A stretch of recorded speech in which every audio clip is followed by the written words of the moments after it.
어릴 때도 편지는 많이 써보지 않아서 그런지 조금 기분이, 지난 8년 동안 정말 수많은 일들이 있었죠. 하지만 이제는 함께한 시간을 밑거름 삼아, 하지만 이제 어엿한 성인인걸요.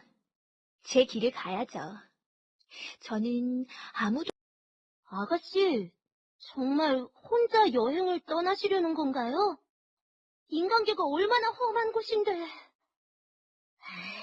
아무리 생각해도 아가씨 혼자 보내는 것은 안 되겠어요.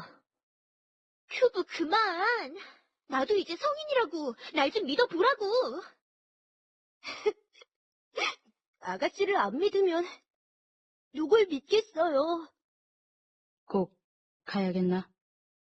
마법사 협회는 너를 다음 때 협회장으로 추대하길 바라고 있다. 마법의 뜻을 두고 있다면 그게 어떤 제안인지 알고 있을 텐데. 네, 알고 있어요, 페트남 선생님. 하지만 저는 엠브리오를 벗어나 더 큰 세계로 가보고 싶습니다. 제 힘을 시험해보고 싶어요. 그럼 아가씨는 주인님과 비슷하지만 다른 길을 걸어가시려는 건가요? 그건 잘 모르겠어.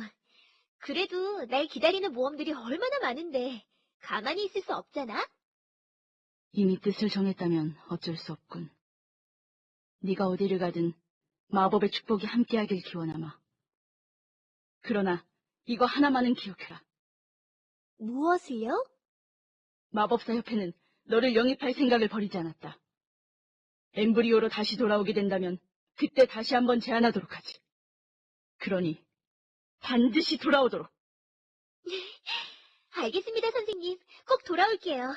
큐브, 편지할게.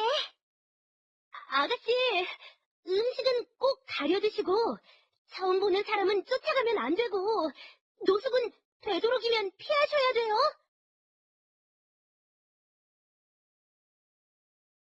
대륙의 남쪽을 여행하던 아가씨는 몇 년째 비가 오지 않는 나라에 도착했다. 남쪽의 왕은 화룡의 저주로 이 땅에 비가 오지 않는다고 믿고 있을 뿐 어떠한 해결책도 찾지 못하고 있었다. 아가씨는 화룡의 저주라는 말에 처음에는 남쪽 어딘가에 사는 화룡이 문제를 일으킨 줄 알았다. 그래서 그녀는 화룡을 찾아 남쪽 바다에서부터 남쪽의 끝에 있다는 화산까지 화룡을 찾아다녔다. 하지만 그런 그녀의 노력에도 불구하고 화룡은 찾을 수 없었다. 결국 아가씨는 화룡을 찾는 것을 포기하고 기후에 대한 연구를 하기 시작했다.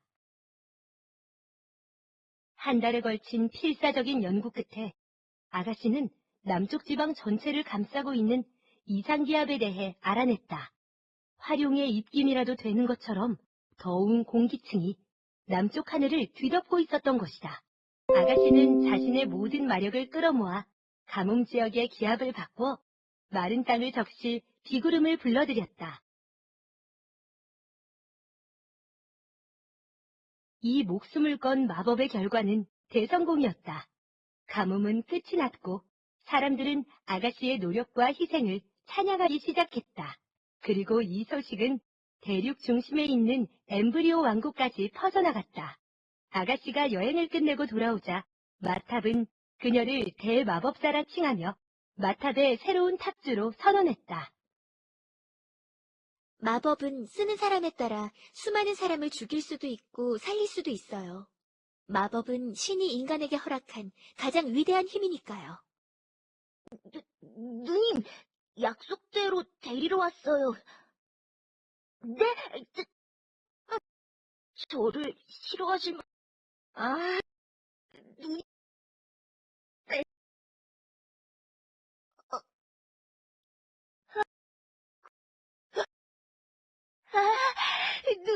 누님! 우리 어린 신랑... 참으로 오랜만이네, 용사여.